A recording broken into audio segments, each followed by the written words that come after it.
আসসালামু আলাইকুম রহমতুল্লাহি ওয়া বারাকাতুহু।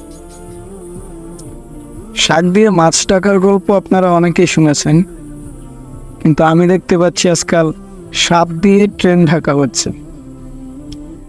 তো আজকে আমার একটা কথা বারবার মনে হচ্ছে, মাওলানা আব্দুল হামিদ খান ভাসানী রহিমাহুল্লাহ বলেছিলেন যে আসাম আমার, ত্রিপুরা আমার, পশ্চিমবঙ্গ আমার, যতদিন পর্যন্ত এগুলোকে ভারতের কবল থেকে ফিরে আনা হবে ততক্ষণ পর্যন্ত আমাদের স্বাধীনতা এবং বাংলাদেশের মানচিত্র পূর্ণতা পাবে না।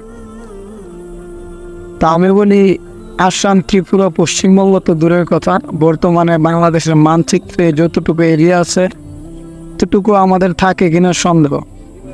আমার মনে হচ্ছে অচিরেই আমরা এটা ফিলিস্তিন হয়ে যাবে, বাংলাদেশ হবে দ্বিতীয় ফিলিস্তিন, আর আমাদের কেউ অচিরেই গাজাবাসীদের মতো আমাদের স্বাধীনতার জন্য আবার আন্দোলন করতে হবে।